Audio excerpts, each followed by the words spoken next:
les économes, vous allez bien? Aujourd'hui c'est un format un petit peu différent, je vais vous parler du fonds d'urgence. Est-ce que vous connaissez ce fonds d'urgence dont on entend souvent parler sur les réseaux qui traitent des budgets? Ça a un autre nom également, c'est épargne de précaution. Alors il y a d'autres personnes qui vont lui donner encore une autre identité. En tout cas, moi c'est de ce que j'ai lu, puisque moi je ne fais pas partie du milieu de la finance. De tout ce que j'ai lu, c'est ça qui ressort, hein.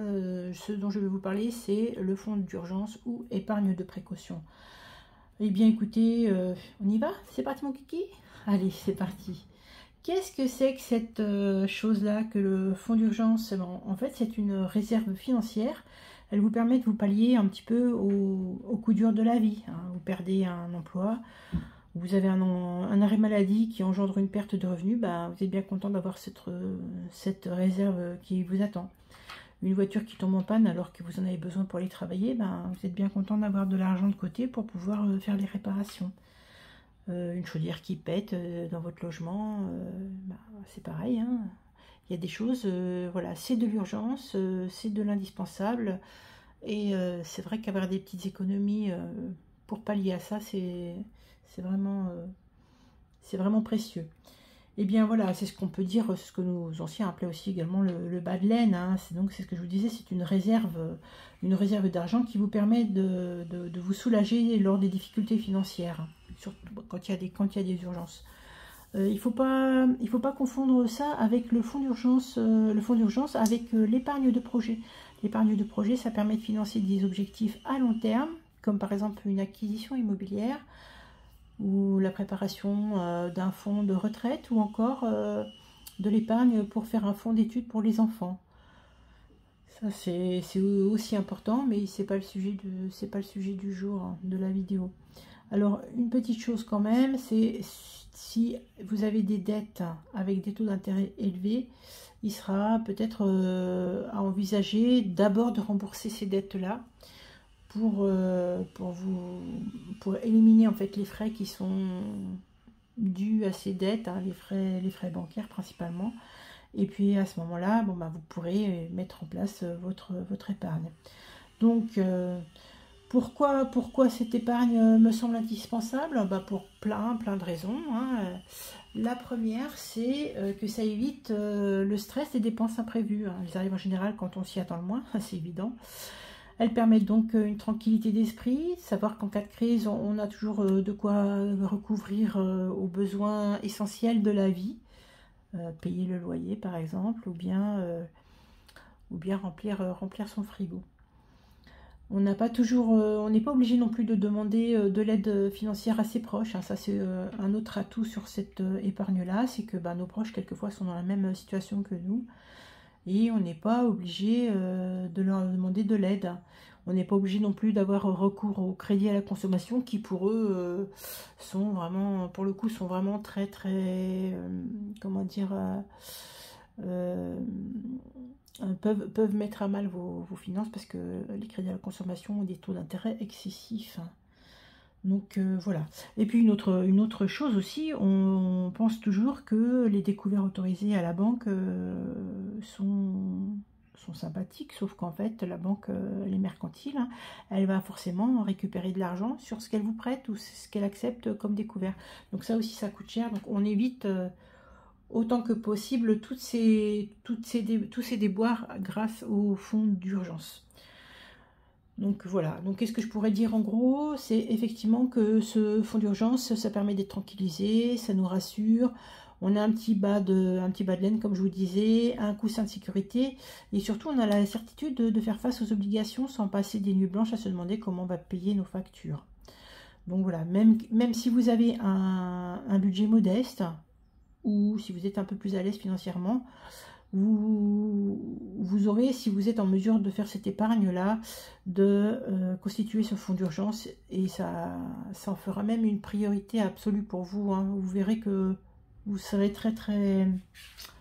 comment dire, vous serez très satisfait quand la bise sera venue, hein. Vous connaissez la cigale et la fourmi. Eh bien oui, c'est une épargne qui va devenir votre bouée de sauvetage financière, ça c'est très important. Alors vous me direz, c'est bien beau de parler de ça, mais comment on calcule ce truc-là? Eh bien, chacun va le calculer à sa propre façon. Tout ce que j'ai pu lire en tout cas, c'est que déjà il n'y a pas de réponse standard. Moi je vais vous parler de mon calcul par rapport à l'évaluation de mes charges et ce sera peut-être pas du tout la même chose. Ce qu'il faut se dire, c'est que les spécialistes de l'épargne préconisent en général de mettre de pourvoir en fait aux dépenses d'un foyer sur un temps de 3 mois, 6 mois. Alors 6 mois pour moi c'est juste pas réalisable, donc j'ai considéré 3 mois d'envie d'épargne pour pallier à toutes ces possibilités de charges non prévues.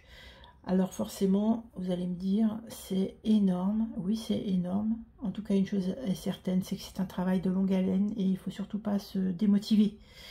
Hein, ça demande de la rigueur, de la discipline, ça c'est indispensable. Et voilà, ça ne va pas se faire du jour au lendemain, hein, bien sûr. Hein. Donc pour le calcul, comment on fait? Déjà on remet à plat son budget. Hein. Comme vous connaissez le budget des enveloppes, méthode des enveloppes base 0, eh bien on met à plat, on marque ce qui rentre dans le foyer, donc les revenus, mais vous pouvez aussi inclure les APL, les allocations jeunes enfants, et pourquoi pas les pensions alimentaires si vous avez ces entrées d'argent là. Ensuite, vous retirez, vous mettez en avant les dépenses fixes et donc toutes les prélèvements obligatoires, c'est-à-dire le poste de dépenses le plus important de votre foyer. Hein. Souvent, ça va être peut-être les crédits, peut-être les frais inhérents au logement, les frais indispensables comme la nourriture, les frais de transport, frais de garde des enfants, voilà. Et donc ça va vous donner un peu une idée de combien vous dépensez tous les mois, pourquoi vous avez besoin, de combien vous avez besoin chaque mois. Là-dessus, vous retirez, parce que ça, c'est une enveloppe d'urgence, donc on va retirer les choses qui ne sont pas essentielles. Par exemple, si vous aviez une enveloppe beauté, vous n'allez pas la compter dedans, une enveloppe resto, vous n'allez pas la compter dedans, parce que là, l'objectif, c'est de faire notre petite enveloppe de réserve, et donc c'est pour des choses essentielles, vraiment essentielles. Donc, qu'est-ce que j'ai fait en ce qui me concerne? Alors, j'ai fait une chose un petit peu différente de ce qui est préconisé dans toute la littérature que j'ai pu avoir. C'est que j'ai mis à part mon budget, comment dire, mon budget alimentation, parce que j'ai fait une enveloppe fonds de secours alimentaire, mais je vais vous montrer après. Donc ce que j'ai fait, c'est que j'ai pris mon budget. Je vais vous prendre un petit papier, vous allez comprendre, ça sera plus simple. Donc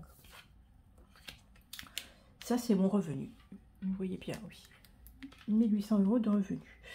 J'ai calculé mes charges incompressibles qui sont de 900 €. Donc moi, qu'est-ce que je veux? Je veux que chaque mois je mette 50 € dans mon épargne. Ça, c'est ce que c'est quelque chose que je m'impose, c'est de mettre 50 € tous les mois. Et bien, comme j'ai décidé, comme je vous ai expliqué tout à l'heure, hop, ces 3 mois, ces trois mois, je dois pallier à 3 mois de dépenses, c'est ce que j'ai calculé. Donc c'est 900 €. Donc on a dit 900 € que je multiplie par 3 mois pour avoir cet espace de liberté. Ça veut dire quand même que j'ai besoin de 2700 € dans mon enveloppe. Donc effectivement, c'est déjà une belle somme. Alors comme j'ai décidé de mettre 50 € par mois, j'ai divisé donc 2700 € par 50 et n'ayons pas peur, il me faudra, si je mets 50 € minimum, pas maximum, mais minimum, si je mets 50 € par mois, il me faudra quand même 54 mois pour optimiser mon épargne de fonds de secours. Donc effectivement, c'est hyper long, mais ça vaut la peine. Hein. Si on n'arrive pas au bout de ça, parce qu'on est obligé de piocher dedans, le peu qu'il y aura dedans, ça sera toujours bon. Hein. Et je vais vous parler juste avant de mon fonds de secours alimentaire. Alors je calcule de la même façon.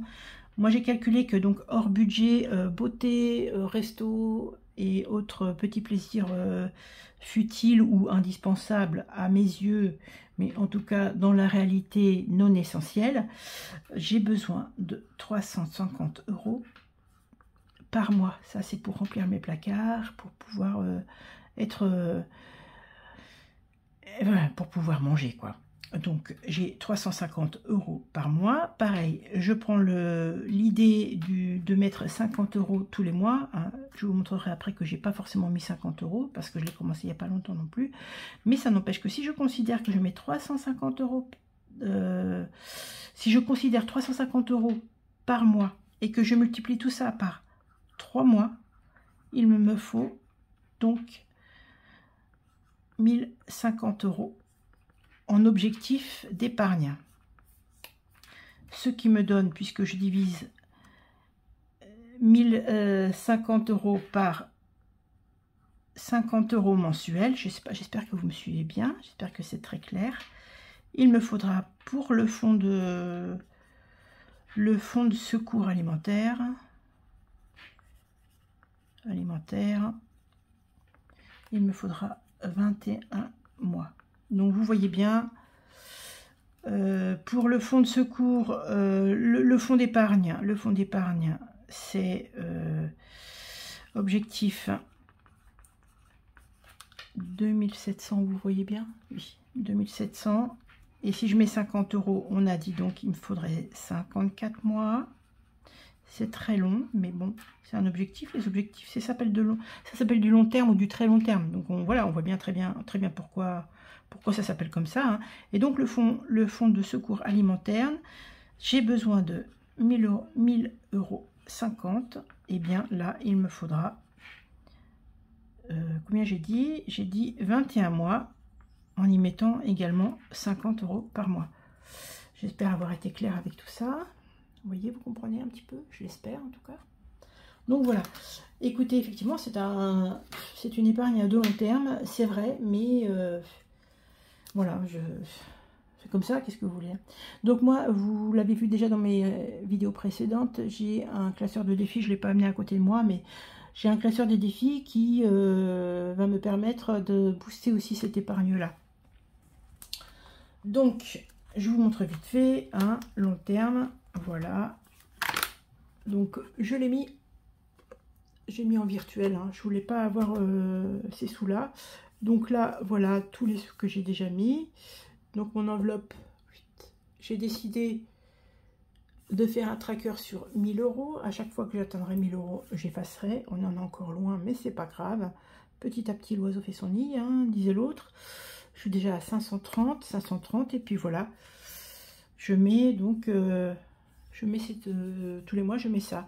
Donc là, vous voyez, je me suis donné déjà une petite, l'objectif idéal de 1700 € minimum. Idéal, mais bon, on fait ce qu'on peut. Hein. Donc voilà, vous voyez, moi là, j'avais mis par exemple août, j'avais mis que 40 €. Ben, je ne pouvais pas mettre plus, mais c'est pas grave.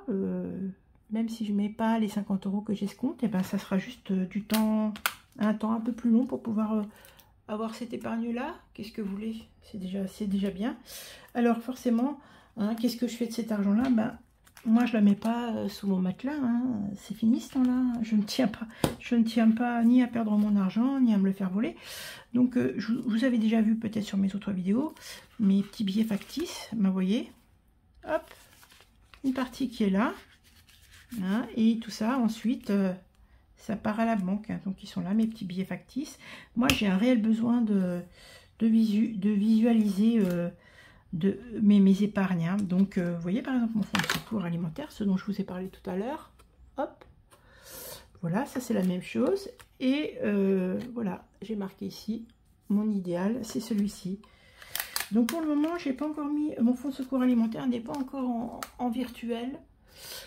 Je pense que parce que là je suis avec une somme de 170 balles, donc ça va encore. Mais je pense que quand je vais atteindre les 200, enfin je sais pas encore exactement, mais il y a un moment donné où je vais mettre tout ça en banque aussi. D'ailleurs, qu'est-ce que j'entends par mettre en banque? Eh bien forcément, c'est mettre de façon à pouvoir avoir un argent qui soit disponible n'importe quand. Donc vous pouvez le mettre ou sur un livret A, parce que là effectivement ça vous rapporte des intérêts, ou bien sur un compte dédié. Moi c'est ce que j'ai décidé de faire, puisque mon livret A est prévu pour d'autres achats. J'ai d'autres choses qui sont en tête, enfin des choses qui sont déjà... Enfin, vous en saurez plus tard, vous verrez plus tard, peut-être. En tout cas, voilà, c'est autre chose. Et là, pour ne pas tout mélanger, hein, mais pas tous ses œufs dans le même panier, c'est ce que disait l'adage, et c'est très juste. Moi, je mets cet argent-là sur un compte dédié, le compte sur anciennement Boursorama, qui s'appelle Boursobank maintenant. Et c'est un compte, ça a l'avantage, c'est que c'est un compte en ligne sans aucun frais de gestion. Hein, donc l'objectif, effectivement, c'est faire une épargne sans risque et sans perte d'argent. Cet argent-là doit pouvoir être débloqué rapidement. Ça, c'est indispensable. Et si en plus, par l'occasion, elle peut vous entraîner de faire des petits, donc d'avoir des intérêts, bah, c'est non négligeable.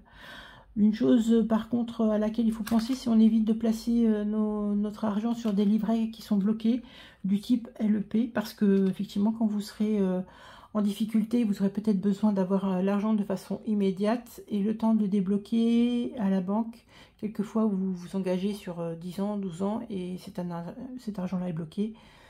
Ça peut être préjudiciable pour vous. Donc bon, après chacun fait comme il l'entend, mais si vous voulez, l'objectif du fonds d'urgence, c'est de pouvoir mettre de l'argent régulièrement sans penser à y toucher, sans penser à le toucher, hein, non, à le prendre comme ça. C'est vraiment une épargne, mais par contre se dire, ah bah là j'en ai vraiment besoin, c'est urgentissime, et bien avoir la facilité de récupérer cet argent-là. Voilà, j'espère que pour le moment je ne suis pas perdue, c'est toujours là. Mais... En tout cas, pas de panique, hein. On commence par des petites sommes. Vous avez vu mon temps dans le temps, hein, annuellement. Bah oui, hein, c'est... J'ai marqué 21 mois. Ah oui, c'est ça, c'était...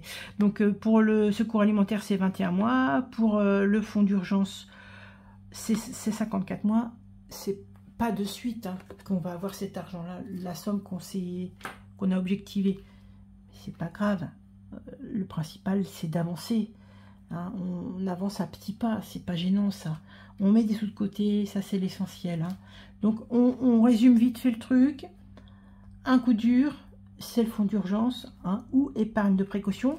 Hein, ça veut dire quoi? Bah, je retire, j'ai mis tout ça. Et ben j'en ai eu besoin. Et ben ok, il n'y a pas de problème. Par contre, le temps va passer. Et ben on n'oublie pas de reconstituer. Moi, je suis très visuelle, moi, je suis comme les enfants.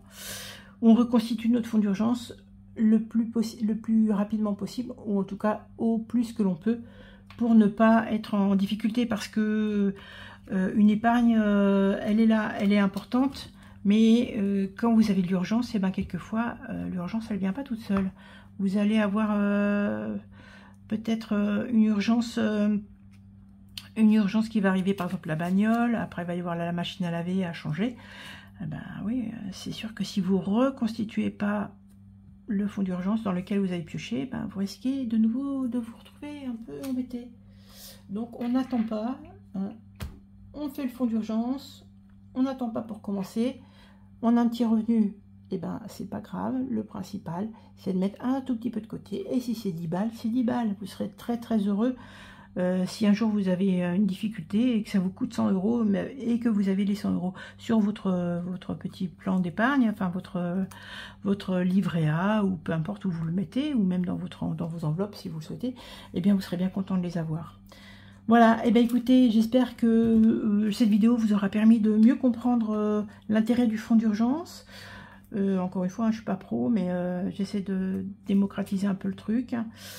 Voilà, et ben en tout cas à bientôt. Bien sûr, les prochaines vidéos seront un peu plus digestes. J'espère que celle-ci va passer et sera en ligne, parce que franchement j'étais un petit peu en colère de ne pas pouvoir vous proposer quelque chose que j'avais finalement réussi à monter et à télécharger, ce qui n'est pas aussi évident, parce que là pour le moment je suis encore en camping, encore pour un tout petit peu de temps. Et je voulais absolument vous proposer cette vidéo.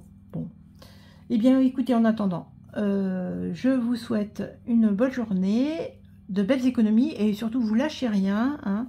Le bien-être moral, il a toujours des vertus, hein, sur le porte-monnaie. Donc on n'oublie pas, hein, si dans la tête on va bien, eh bien là-dedans, ça va aller aussi. Enfin, on espère. Allez, je vous remercie d'avoir été patient et d'avoir écouté jusqu'ici. On n'oublie pas de liker, de s'abonner, de mettre un petit commentaire et ça me fera très plaisir.